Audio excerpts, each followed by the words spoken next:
Today on the Mid-9M channel, we present a gripping story set in the mining industry, delving into the inner struggles of our friend Brian. Despite his outward cheerfulness, Brian faced profound turmoil.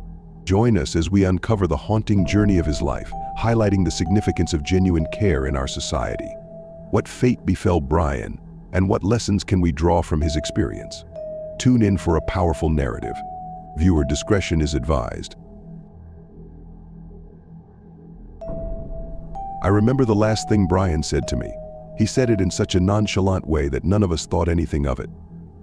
We'd just finished another one of the interminable lectures on sexual harassment, diversity, or whatever the lastest bullshit was that the mining industry was trying to pretend it cared about when Brian stood up and said with a slight smile, "Well, that's it. I'm done." With that simple statement, he got up and walked into his office, tidied up his desk, and went out for the day. Later, when we talked about what had happened that day, Rob mentioned that he'd thought it a bit odd that when he'd gone into the office after Brian had left, he'd found that Brian's usually chaotic desk had been cleaned up. Jimmy, one of the track gang boys, reckoned that he'd seen Brian that morning washing his ute. He remembered later that he'd thought it odd that someone would wash a ute just prior to heading down track. He figured that Brian just had a quiet day and was looking to kill some time. As this was hardly an uncommon occurrence in the railways, he'd put it out of his mind until the discovery that night had brought it back into unforgiving focus. Now, as those of us who were close to him knew, Brian had been going through some pretty rough times in the preceding months. His marriage had fallen apart, and by all accounts, his estranged wife had been playing hardball with the kids. He'd told me a few weeks before in passing, as if it was nothing major, that he had been served with a restraining order by his wife and could no longer see his kids.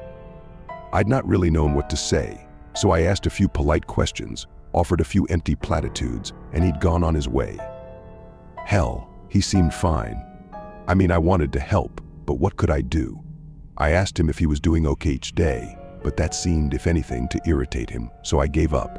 I wanted to care, but I also didn't really want to get involved. Looking back, I realized now that we all were doing the same thing. None of us really cared about his troubles, but equally, none of us wanted to show that we didn't care. It must have been obvious to Brian, just as it has been obvious to me in the last few weeks. I didn't realize then what I know all too well now. When people pretend to care, it is worse than if they are just upfront about it. We've all heard the saying about the straw that broke the camel's back. But how many of us have really stopped and considered if our selfish actions have been heaping straws up on our friends and co-workers? Over the last few weeks that I knew Brian, he seemed mostly okay. Sure, he was a bit cranker than usual, and maybe a couple of times, I noticed how the smile he was wearing would melt off his face when he thought nobody was watching. But I mean, he was okay, right? Things continued on as usual, and by usual, I mean as always in the industry.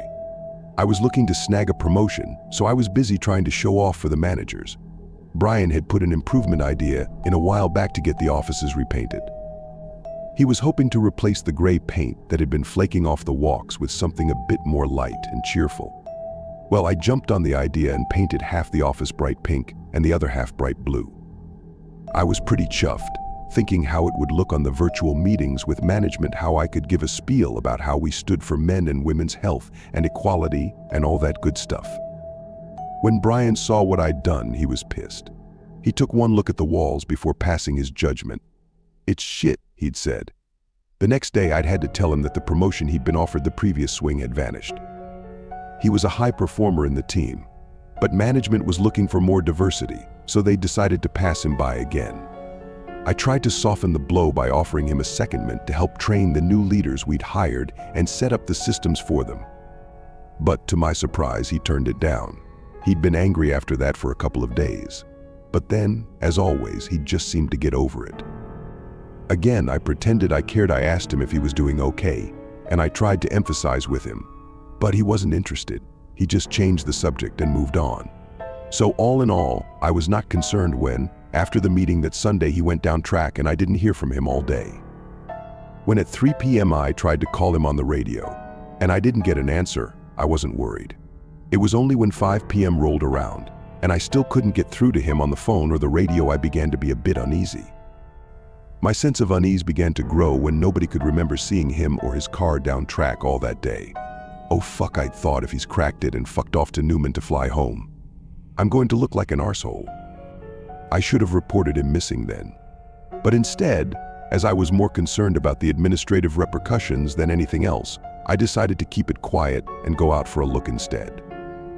I sent Rob to Newman to scout the airport, and I set off down Marble Bar Road to check the track. I don't know what caused me to look, but as I crossed over one of the little rivers that crossed the road before we hit the rail service track, I suddenly felt the urge to look down the river. It was near the end of the wet season, and there was still a fair bit of water sitting in the usually dry river bed, so I was a bit surprised to notice that the right bank of the shallow river had been gouged by the passage of a Ute's tire. I was unwilling to risk getting my car bogged, so I parked up and started carefully to follow the tracks on foot. The tracks were pretty fresh, and I had no problem following them, even with the slowly setting sun half blinding me. After maybe 15 minutes of walking, as I rounded a fork, I spotted Brian's ute parked in the middle of the stream under a giant ghost gum. By the time I had made my way close enough to make out the silhouette of Brian kneeling on the canopy, the sun was almost at the line of the horizon, and the world had taken on the otherworldly hue of the magic hour, so beloved by photographers. I called out his name. Brian half turned his head towards me, his figure black against the golden setting sun.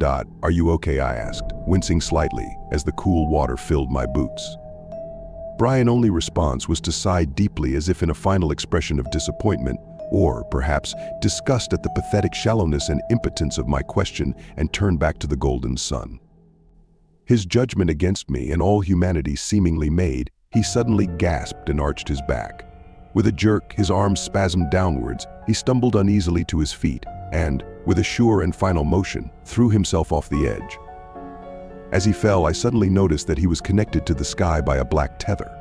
His fall stopped as suddenly as it had started, with a wet cracking noise followed moments later by a wet splash. I scrambled forward, aware suddenly of a metallic grassy smell filling the air. The next instant the sun dipped below the horizon, suddenly removing the golden backdrop from the world. Brian hung there in stark relief against the pale rocks and light green of the leaves. He had hung himself, but if that was not terrible enough, he had also committed a form of seppuku, driving a long knife into his stomach and slicing downwards just before he jumped. This had caused his intestines to spill out when the rope had stopped his fall. Mercifully, the noose had done its job and snapped his neck, but his corpse still tremored and spasmed as I stood there in horror. It's been months since that day, but I can't forget it. Of course, the company pretended to care and offered me counseling, and everyone asked me if I was okay.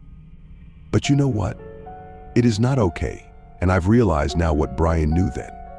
People's fake care and feigned sympathy are worse than them not caring at all. All in all, it was just another straw on my back, and you know what? I'm done.